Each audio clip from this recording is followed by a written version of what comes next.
السلام عليكم ورحمة الله وبركاته. gaarigan calaamaysan oo qeybaha hore iyo qeybaha dambe ay ka taagan yihiin mootooyinka loo yaqaan bajaajta waxaa wata taliyaha ciidanka booliiska degmada Waaberi ee gobolka Banaadir.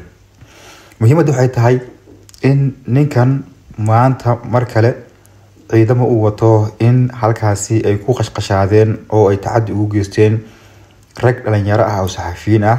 waxaa kamid ah wariyaha la yiraahdo Zakariya Maxamed Salaad wuxuuna u geystay handadaad.